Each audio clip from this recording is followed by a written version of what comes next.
कल्पना कीजिए उस समय की जब मगध की धरती एक बार फिर इतिहास की दिशा बदलने वाली थी। 344 ईसा पूर्व शिशुनाग वंश का अंत हो चुका था। राज सिंहासन पर था अंतिम शासक नंदीवर्धन। लेकिन सत्ता की इस लड़ाई में एक ऐसा व्यक्ति उभरा जिसने पूरे भारत की राजनीति हिला दी। उसका नाम था महापद्मनंद। इतिहास बताता है महापद्मनंद ने नंदीवर्धन की हत्या कर नंदवंश की स्थापना की। करीब 22 वर्षों तक नंदवंश ने मगध पर शासन किया और इस वंश का सबसे महान शासक बना महापद्मनंद। महापद्मनंद को केवल राजा नहीं बल्कि एक महाविजेता माना गया। उसे कई नामों से जाना गया।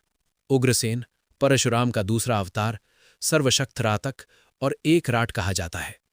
कहा जाता है महापद्मनंद ने एक विशाल और शक्तिशाली सेना का निर्माण किया। इसी कारण उसे उग्रसेन कहा गया। इतिहास के प्रमाण बताते हैं कि कलिंग नरेश खारवेल के हाथी गुफा अधिलेख से यह ज्ञात होता है महापद्मनंद ने कलिंग विजय भी प्राप्त की थी। इतना ही नहीं, महापद्मनंद को केंद्रीय शासन व्यवस्था का जनक माना जाता है। इसी काल में संस्कृत के महान विद्वान पाणिनि भी हुए, जिन्होंने संस्कृत भाषा का व्याकरण ग्रंथ अष्टाध्यायी की रचना की। यानी नंदवंश का काल सिर्फ सत्ता का नहीं, ज्ञान का भी स्वर्ण युग था। नंदवंश का अंतिम शासक था घनानंद। घनानंद को नंदराज और अग्रमीज जैसे नामों से जाना जाता है। वो अपार धन और शक्ति का स्वामी था, लेकिन प्रजा में लोकप्रिय नहीं। इसी दौर में सिकंदर महान भारत की ओर बढ़ा।